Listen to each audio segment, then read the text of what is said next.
Assalamualaikum warahmatullahi wabarakatuh dan salam sejahtera kepada semua pelajar ya. Kali ini kita akan bincangkan mengenai subtopik ini ya, absolute extrema, iaitu absolute minima dan minima. Okey. So jadi dekat sini kita ada satu definition yang menerangkan tentang perkara berikut. Cumanya saya nak highlightkan apabila kita membincangkan mengenai absolute maxima and minima, ia sebenarnya kebiasaannya dia merujuk kepada nilai fx ya, dia merujuk kepada nilai fx ataupun nilai y.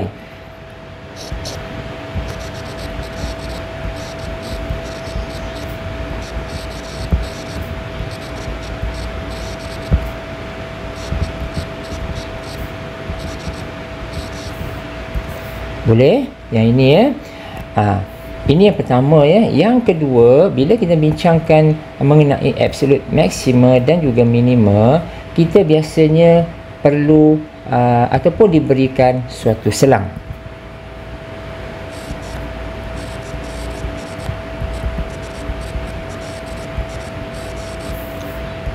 Boleh ya? Ada interval. Kita akan diberikan interval. Dan seterusnya, untuk menentukan maksima and minima, seperti biasa kita akan melihat yang mana satukah nilai y yang paling tinggi dan juga yang paling rendah. Yang paling tinggi itu akan trigger maksima, yang paling rendah itu akan trigger minima. Saya tulis kat sini.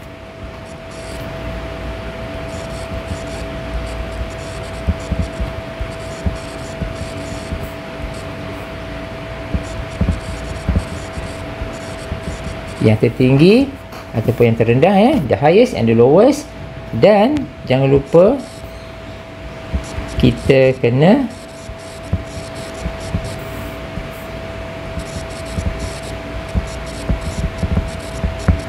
pertimbangkan the end point. End point ni datang dari mana?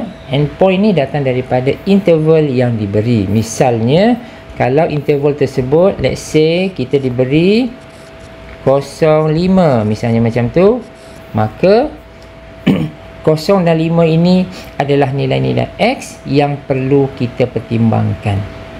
Boleh? Dan nilai-nilai x ini kita akan substitutekan ke dalam function yang diberi untuk mendapatkan nilai y. Boleh nah? So itulah idea dia. So kalau kita ada, let's say kita ada satu graf macam ni ya, graf mudah saja. Kalau kita ada, let's say kita ada satu macam ni, satu lagi katakan macam ni, contoh ya. So jadi dekat sini katakan kita ada this point, kita ada this point, kita ada this point ini 1, 2, 3, 4. Kita letakkan A, B, C, D, A, B, C, D. Okay, now so dekat sini absolute max untuk yang case yang pertama ya, yang ini absolute max untuk case yang pertama adalah kita akan melihat apakah nilai y yang paling tinggi. So dekat sini nilai y itu adalah D. Okay, so dia boleh melibatkan end point. Boleh nah? So dekat sini adalah D. Manakala untuk absolute mean adalah yang paling rendah, iaitu kita dapati dia adalah C. Boleh nah? Okey, dalam kes yang kedua hal yang sama juga.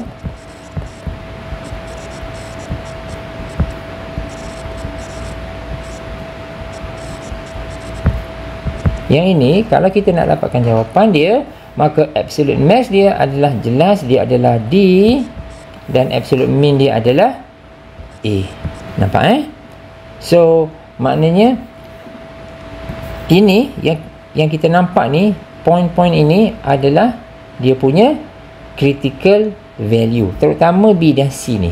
B dengan C ni adalah critical value yang kita akan dapat daripada function tersebut. A dengan D ni adalah dia punya interval, dia punya end point. Sama juga dengan sini, A dengan D ni adalah dia punya endpoint. B dengan C ni adalah dia punya critical point. So jadi kita akan masukkan sekali all the critical point together dengan dia punya endpoint, then kita akan evaluate the y value which is the fx. Boleh? So the highest value going to be the absolute max, the lowest value going to be absolute min. Boleh nak? So jadi kalau kita lihat dekat sini, selang yang saya tulis dekat sini, ini adalah apa? Close bracket. Nampak tak? Dia mesti close bracket ya. Dia mesti close bracket supaya 0 dan 5 tu adalah included. Kalau dia open bracket, tak boleh. Clear? Okay.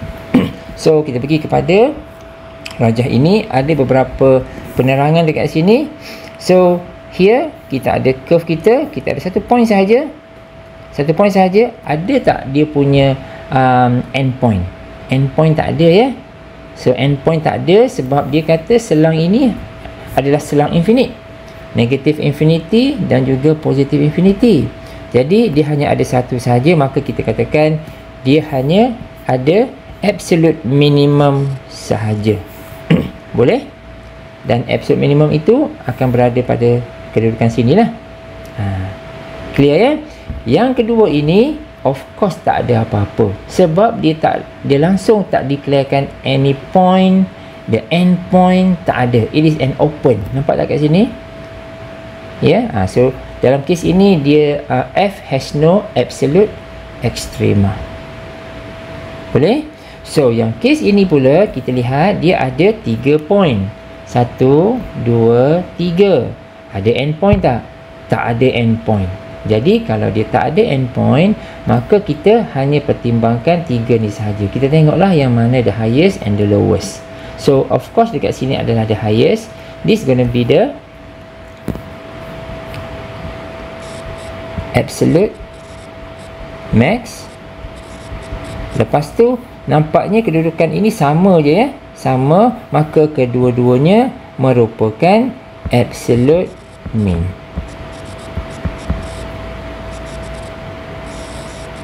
Boleh?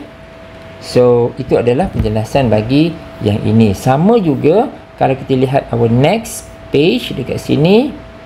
Nampak? Apakah perbezaan di antara kedua-dua rajah ini?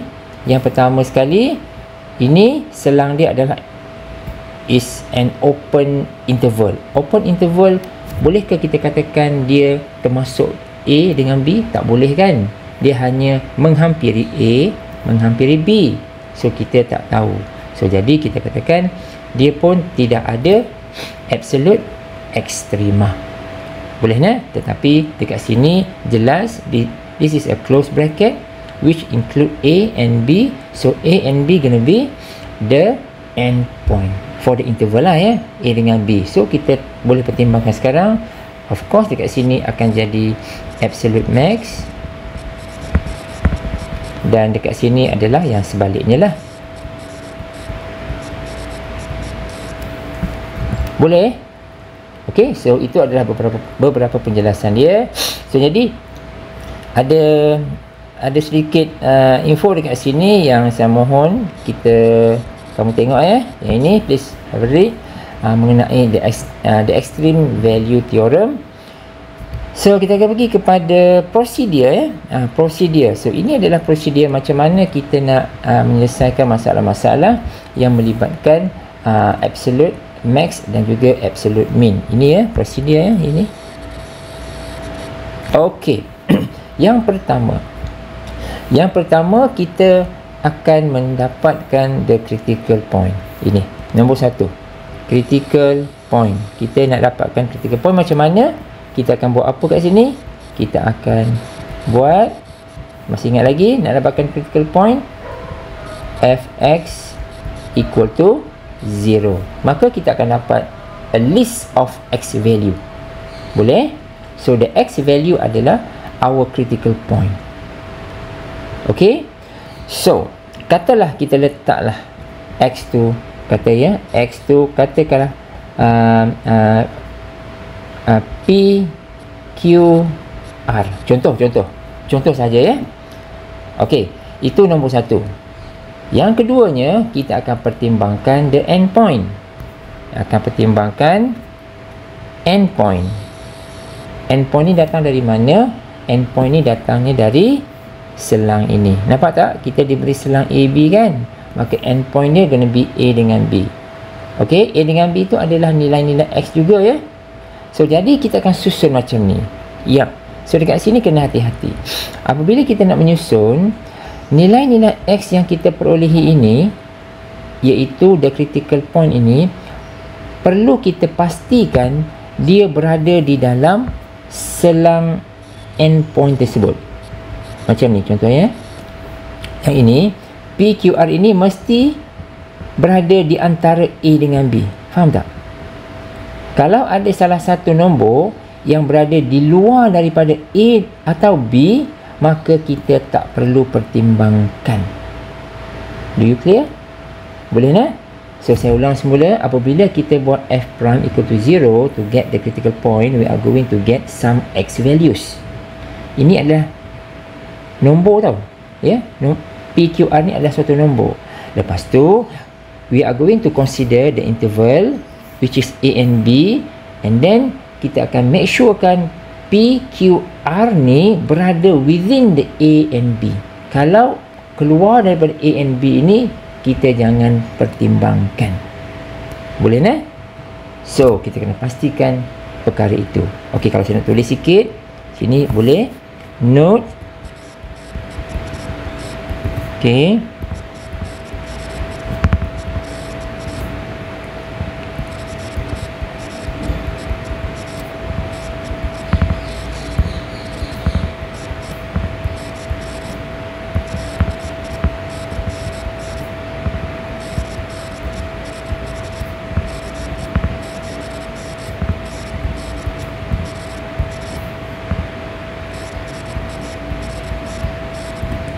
Okey, boleh ya?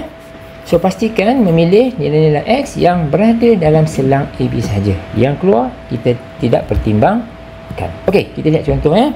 Okey, sebelum tu, once kita dah dapatkan nilai X tersebut, maka kita akan substitutekan nilai-nilai tersebut ke dalam function yang diberi untuk mendapatkan nilai Y.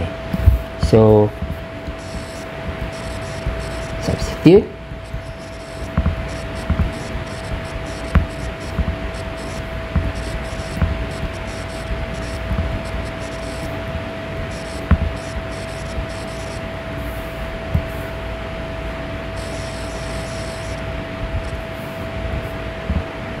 Boleh? So, the highest Y value going to be the absolute max. The lowest Y value going to be the absolute mean. Okey, kita lihat contoh lah ya. Senang. So, berikut adalah satu contoh dekat sini. We are given a cubic function 2x cube tolak 15x squared tambah 36x. Dan interval pun telah pun diberi. So, our endpoint going to be 1 and 5. So, we are going to find the X value, the critical value. Okey, kita akan buat f prime equal to 0 kan. So, kita buat macam mana? So, try to find f prime. What is f prime? Kita buat first derivative. So, our f prime akan jadi apa kat sini? Akan jadi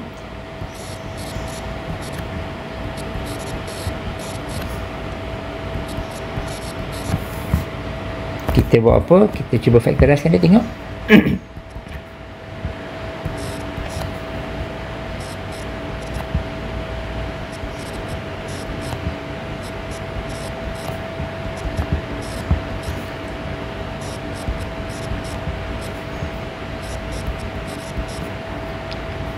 Okey, kita dah dapat yang itu.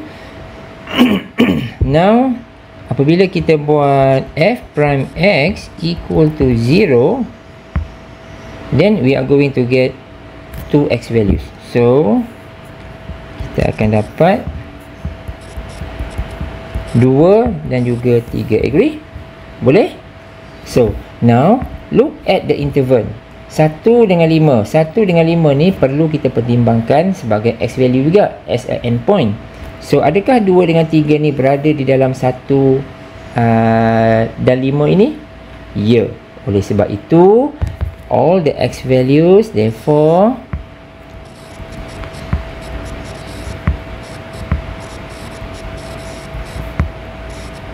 are 1, 1, 2, 3 dan 5. Do you clear? Boleh? So now apabila kita dah dapatkan nilai-nilai X ini, maka kita dapatkan nilai Y. So what you need to do adalah you are going to substitute this X value into the function.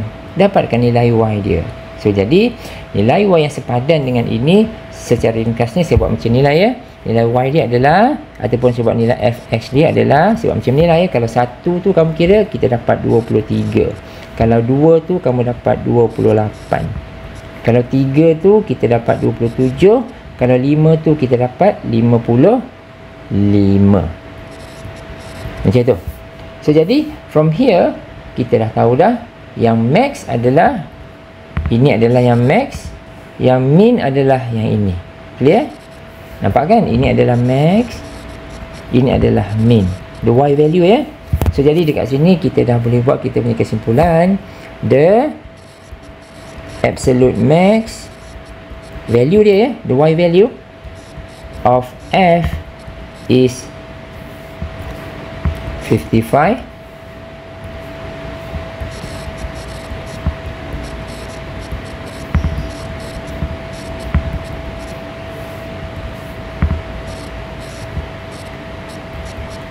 Okay guys, so ini dia cara macam mana kita nak selesaikan soalan yang berbentuk macam ni ya. Okay, do we have other example? Tengok sini. Okay, kita ada contoh ini. Contoh ini, tengok dia bagi function, dia bagi interval. So we have our endpoint now, -1 and 1. Okay, find the absolute extrema. Okay, now kita kena dapatkan derivatif bagi fx. So what should we do? Kita dapat apa ni?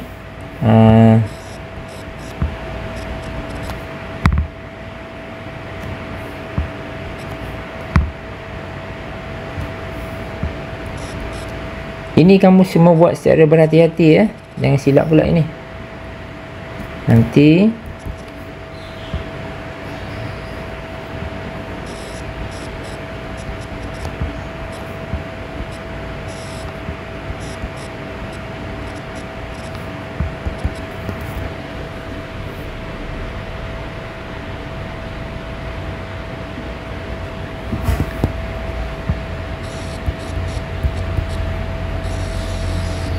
okay, here we go. So dalam kes ini jangan lupa ya, ini dalam bentuk fraction. Dia ada dua kes kat sini, iaitu dekat sini ya, hati-hati kat sini pasal dia dalam bentuk fraction. Kita ada apa kat sini? Kita ada f prime x ini 0 if ataupun at x equal to 1/8. Setuju kan? Tapi dalam kes yang kedua, f prime x itu is undefined. Ingat tak?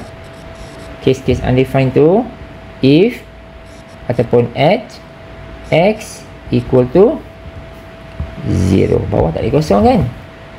So jadi kita dah dapat dua nilai x.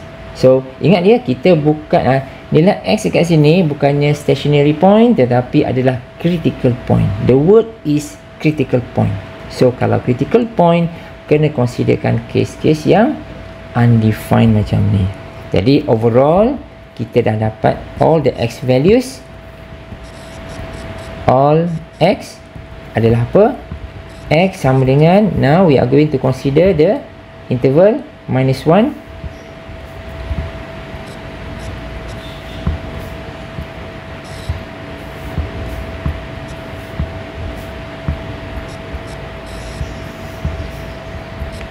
1. Nampak? Jadi kamu perhatikan 0 dan juga 1/8 ini are within -1 and 1. Maka kita akan considerkan semua sekali. Now our job is to determine the y value. Boleh? The y value kamu cari. So ringkasnya ini kita akan dapati ini adalah 9, ini adalah 0, Ini adalah negatif 8/9 dan 3. Dari sini kita dah boleh tahu dah yang mana max, yang mana min. Of course 9 ni adalah max dan min tu adalah negatif 9/8. Job done. Selesai. Boleh nah? So itu adalah cara pengiraan macam mana kita nak dapatkan absolute max dan juga absolute min. Okey, now kita akan menyentuh pula perkara yang mengenai problem ya. Apply the maximum and minimum problem. So ini adalah dalam real life situation. Okey. So ada beberapa contoh dekat sini yang akan kita lihat. So kamu boleh lihat this part ya. This part, please have a look. The procedure for solving the applied maximum and minimum problem. So dekat sini, please have a look this part. Kita akan cuba terus kepada soalan tersebut. Baik, ini adalah soalan dia. Kalau kita lihat dekat sini, a garden is to be laid out in a rectangular area. Okey, keyword dia adalah rectangular area. 1. Protected by a chicken wire fence. What is the largest possible area? Largest possible area. Dia minta area ya, the largest possible area of the garden if only 100 running feet of chicken wire is available for the fence. So dekat sini, apa maksud dekat sini? Dekat sini dia akan merujuk kepada perimeter. So ini adalah merujuk kepada ukur lilit dia punya perimeter. Boleh? So kita ada keyword the perimeter, kita ada keyword the area and so on. So ini adalah area ya, area. So kita kena, dan juga kita ada keyword the rectangular. Boleh? So kalau kita lakarkan satu rectangular basic kat sini macam ni.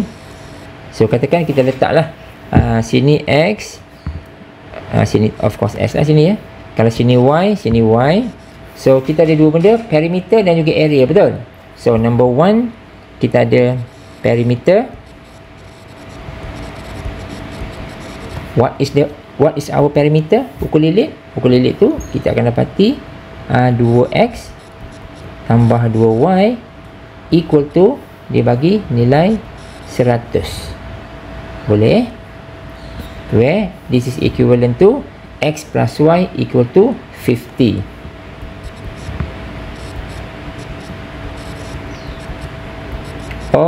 Okay, perimeter is there. X plus Y sama dengan 50. Boleh nah? Okay, the second one adalah area. So area dekat sini, di sini kita boleh tulis dia sebagai A lah ya. A sama dengan X times Y. Boleh tak? So sekarang ni kita ada this equation. Kita ada this equation. So we are going to selesaikan area ini. Sebab soalan ini dia bertanyakan tentang the largest possible area. Somehow kita kena settle this equation 2 ini. So jadi kita kena jadikan semua sebutan adalah X. Ini adalah X darab Y kan. So now satu ni akan bantu dua ini. Ya, satu ni akan bantu dua ini, di mana yang dari satu ni kita boleh buat dia ni lah.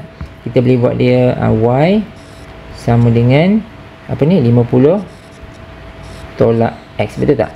So ini akan substitute ke dalam 2 and we are going to solve it. Boleh? So jadi dekat sini kalau diringkas cerita, A kita ya, kita akan dapati apa kat sini?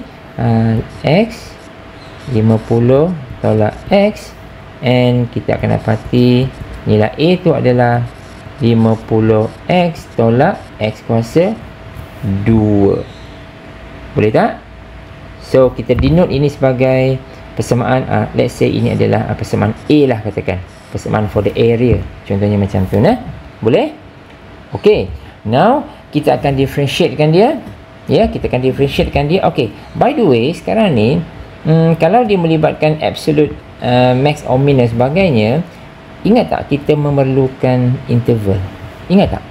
We need the interval tau. So what is the interval now? Kan kita perlukan interval for the endpoint. Lepas tu in between kita perlukan another x values, or what we say the critical value kan. So the critical value kita akan obtain daripada sini tau. Sini saya buat kat sini ya. Obtain the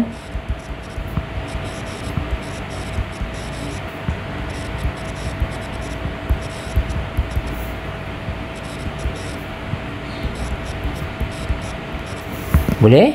So macam mana kita nak dapatkan dia punya critical value? Kita kena differentiatekan, betul tak? So kita akan buat apa? Kita akan buat dA over dx.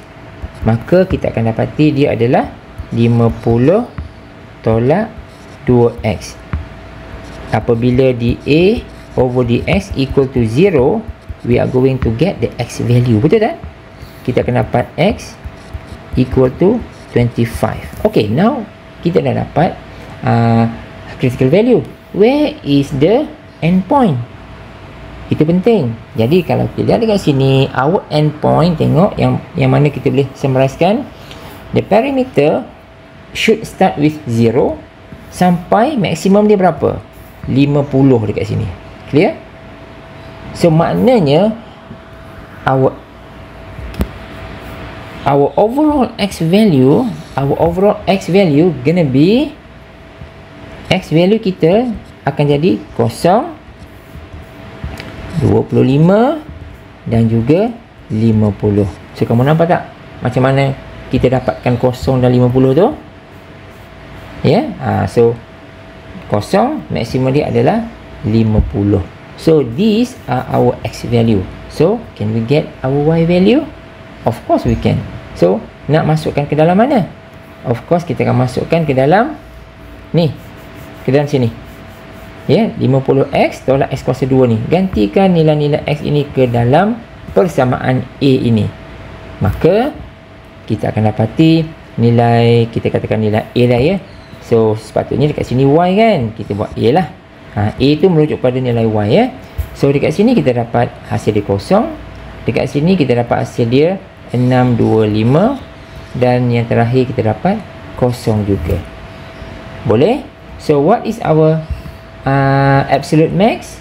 Jadi dekat sini kita punya absolute max adalah 625. Kita punya absolute mean adalah 0. Boleh tak? So sekarang ni the largest possible area adalah 625 lah ya.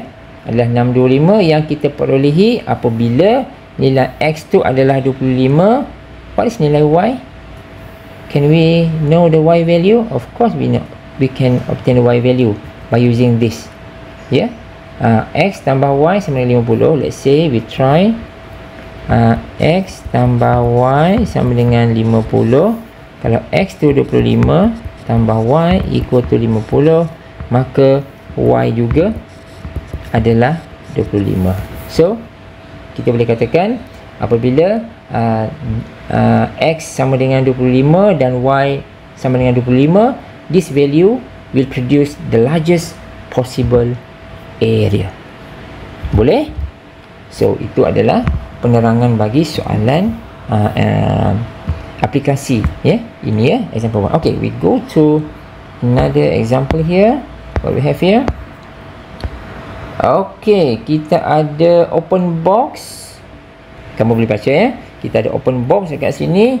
Kita ada, ini adalah ukuran bagi open box. Lepas tu open box ni akan fold up. Akan di fold up. Apa ya? Fold up tu di yang ni lah, dia akan fold up ya. Saya tulis sini lah ya. Fold up. Semacam tu. Okay. So jadi apa keyword yang ada kat sini? What size? Okay, tak apalah. Yang keyword tu kita cerita lain. Kita tengok what should we get here? Oh, largest volume. Sorry guys. Largest volume. So kena tahulah. Maknanya kita kena tahu what size should the square to be. Square B to obtain the box with the largest volume. So maknanya soalan ini seperti biasa, kita akan cuba dapatkan the x value, I mean the critical point. Lepas tu seperti biasa, we need to know the end point. We must determine the interval. Then baru kita substitutekan the x value ke dalam let's say V katakan, sebab dia nak cari largest volume kan. So by the way, mula-mula kita kena dapatkan volume ni jugalah. Isi padu ni macam mana kita nak carikan isi padu dia. So jadi rumus bagi isi padu, let's say isi padu lah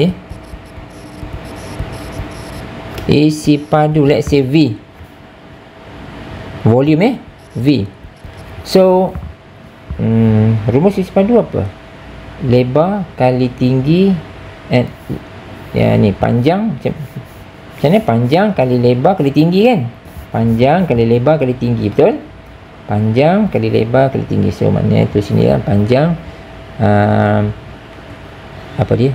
Lebar, katakan width times length times height lah kan? Betul? So do we have all the value? Cuba tengok kat sini. Mana dia? Ini adalah width, betul? Ini adalah width. Ini adalah length. Ini adalah height. Nampak? So kita masukkan semua-semua sekali tu ke dalam sini.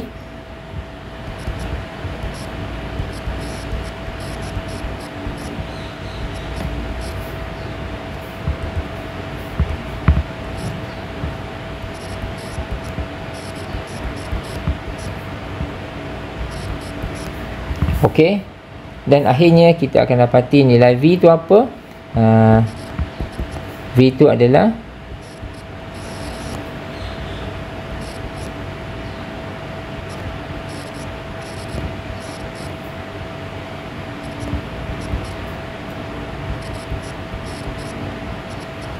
okey guys, ini adalah nilai isi padu kita. Formula kita punya persamaan bagi isi padu. Katakan V ini kita denotekan dia sebagai persamaan 1. So we are going to use 1. Okay, now, and of course kita akan tahu kan lepas ni kita nak buat apa kan. So we are going to buat apa next? Kita nak buat apa kat sini? Kita akan buat dv dx, betul tak? So kita akan buat dv dx, and then we are going to equalkan dia dengan 0 supaya kita dapat the x values, betul? So we are going to get this. Kita tak tahulah apa nilai x yang kita perolehi. Ada 2 ke, ada 3 ke, adakah semua tu diterima? Okey, itu satu. Yang kedua adalah what is the interval? What do you think the interval? The endpoint, we need the endpoint. So by looking at this, tengok kat sini the endpoint dia boleh datang daripada width, dia boleh datang daripada length. So kamu nampak? Boleh? So maknanya untuk menentukan selang bagi x, untuk menentukan selang bagi x, kita boleh perhatikan ini ataupun ini. Let's say kita perhatikan the width. So kalau kita consider the width, kita buat macam mana? Katakan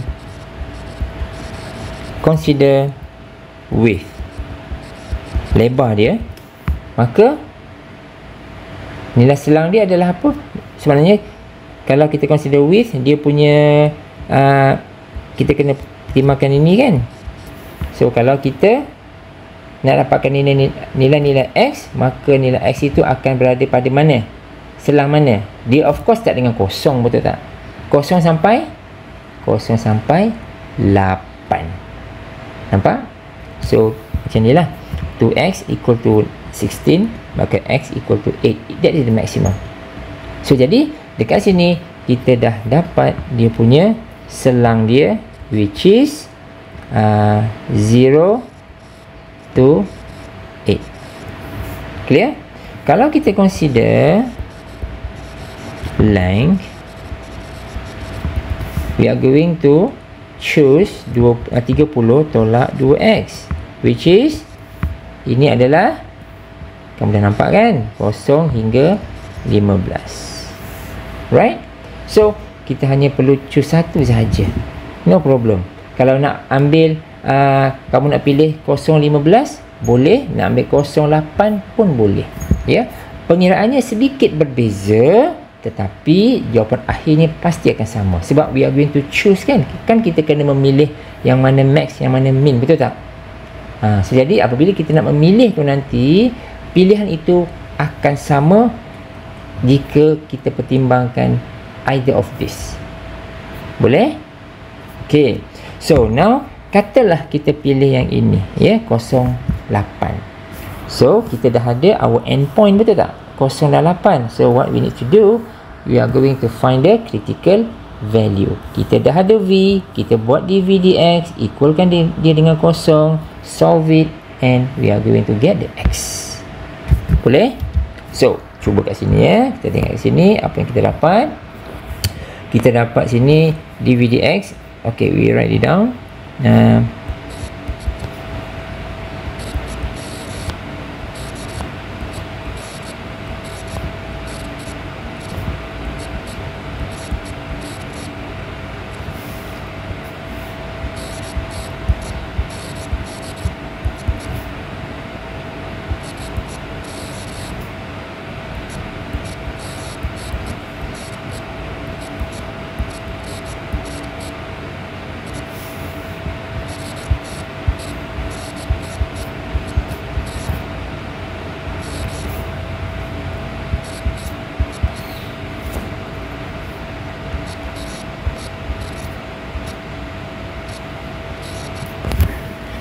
Okay guys, so sekarang ni apabila kita try to get the x value, kita dapat dua nilai ini.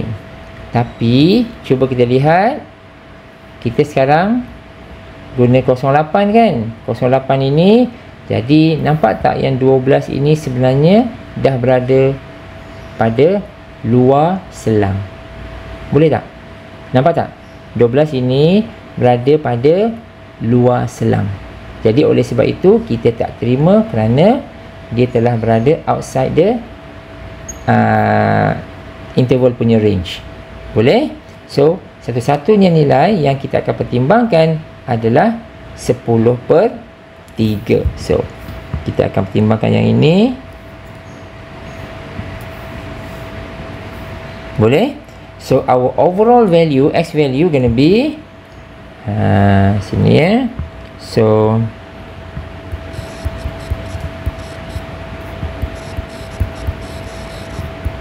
apa dia? X sama dengan 0, 10/3 dan juga 8.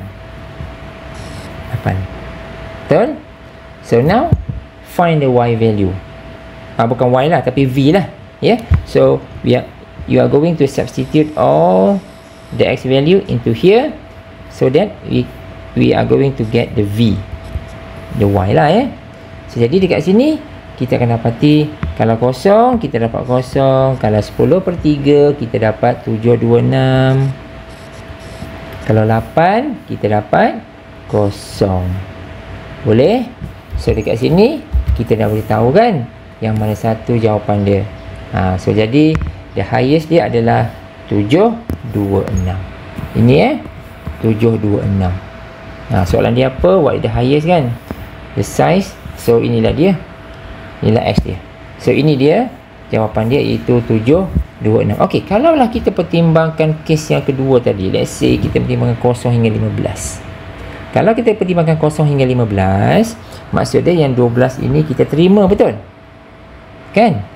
Okey. So kalaulah kita terima yang 12 ini, let's say, ya, kita buat kat sini sikit lah, ya. So let's say kita pilih lah, ya. Let's say x itu 12. Apakah v? So kalau kita substitute 12 ini ke dalam yang dekat sini, maka V kita, kalau kamu kira, V kita adalah bernilai negatif tau. Negatif 576 kalau tak silap saya. So jadi negatif 576 is not the largest possible kan. So jadi maksud dia yang ni tetap tidak, dia tak comfortable lah. Ya, even though kita pertimbangkan 12 sekalipun dia memberikan nilai negatif. So kita tak nak yang itu. So jawapannya adalah 726. So this is our answer.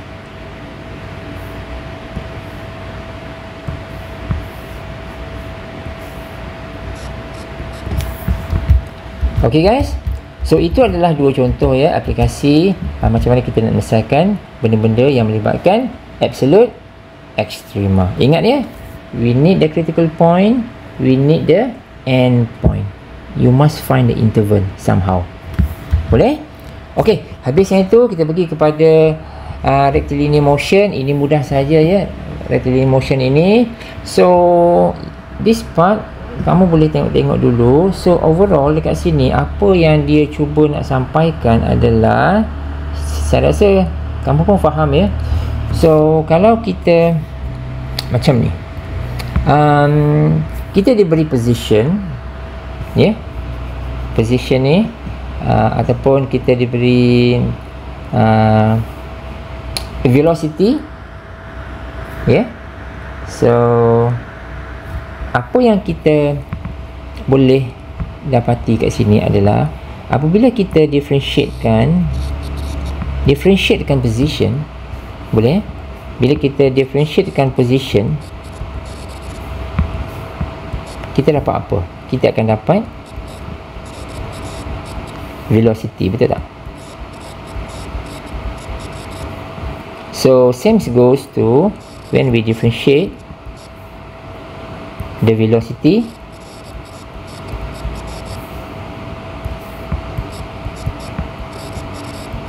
kita akan dapat acceleration kan. So itu yang cuba disampaikan dekat sini sebenarnya. So once kita differentiatekan this, kita akan dapat velocity. Differentiate this, kita akan dapat acceleration. Lepas tu ada satu istilah dekat sini, itu speed ya. Speed tu adalah ni, speed tu adalah absolute bagi velocity, modulus of velocity. Dekat sini kita tak nampak tau, kita tak nampak penggunaan speed, the different, banyak sangat di antara speed dengan velocity. Dia yang cantiknya kalau kita membincangkan speed dengan velocity ni dalam vektor. Dalam vektor is very clear. Contoh, kalau macam ni, contoh, tapi ni tak masuk contoh, katalah the velocity given, let's say 2i plus 3j. Nampak? Okay, kalau speed dia, kalau kita nak kira speed kita tahu dia adalah modulus of velocity. Faham? So modulus ni, yang ini kita boleh dapatkan dia sebagai, ingat tak ini macam mana? Ini adalah macam ni kan, 2 kuasa 2 tambah 3 kuasa 2, macam ni. Clear? So jadi speed, nilai speed tu adalah modulus 13. Nampak? So itu kalau kita main-main dengan vektor lah. Tapi kita tak ada dekat sini ya. Dia hanya perubahan apabila kita lakukan terbitan bagi position dan juga velocity. Boleh? So ini mudah saja dan banyak benda yang kamu boleh baca kat sini sendiri ya. So contohnya example 1 ni, please have a read dekat sini ya, tengok betul-betul apa benda yang dia cuba sampaikan sini ya. Please have a read this part as well. Saya tak nak bincang yang ini ya, kamu baca, cuba fahamkan. Lepas tu, okay, this is a question. Ini pun tak susah sebab kita diberi S, lepas tu find the velocity and the speed. Dua benda sahaja. Okay, so we are given what now? We are given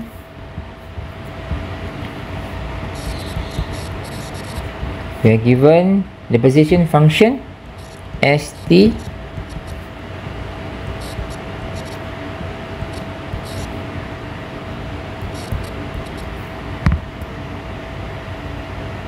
Lepas tu nak cari velocity. Macam mana? Kita akan buat terbitan, betul tak? Kita akan buat terbitan bagi position tersebut. So maknanya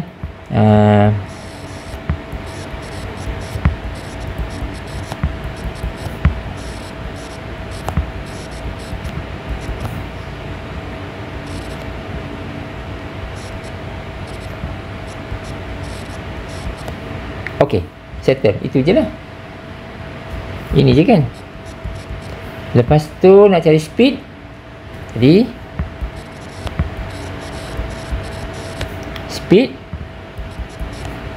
speed tu adalah ini kan. Jadi kita akan dapati jawapan dia adalah yang inilah.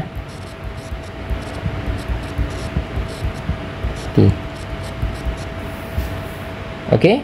So ada lagi, ada satu lagi, iaitu acceleration. Sama juga, acceleration kita akan differentiatekan apa? Differentiatekan velocity, kita akan dapat acceleration.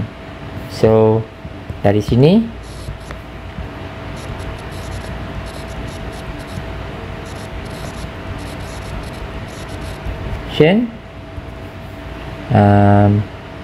kita akan buat apa? dv dt lah kan. Ini v so kita diberi vt,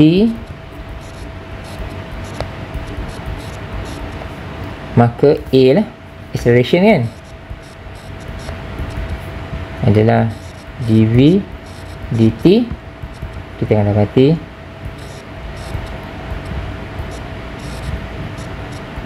okey, itu dia ya. So yang ini, dan kamu boleh lihat lah ya, boleh lihat beberapa penerangan dekat sini, the following diagram. So kamu boleh tengok ke sini ya. Tapi sebenarnya yang ini pun pada saya ini tak perlulah ya. Ini tak perlu sebab kita tak ada fokus tentang benda-benda macam ni ya. Ini more to physics, kita nak lihat yang perkara-perkara ini sahaja. Okay, so yang selanjutnya kamu boleh lihat ya, please have read for the rest of the content sampai habis. Okay guys, so saya rasa sampai sini saja untuk topik ini. Kita akan sambung teaching kita dalam topik yang seterusnya. Okay guys, thanks for watching, see you in the next video.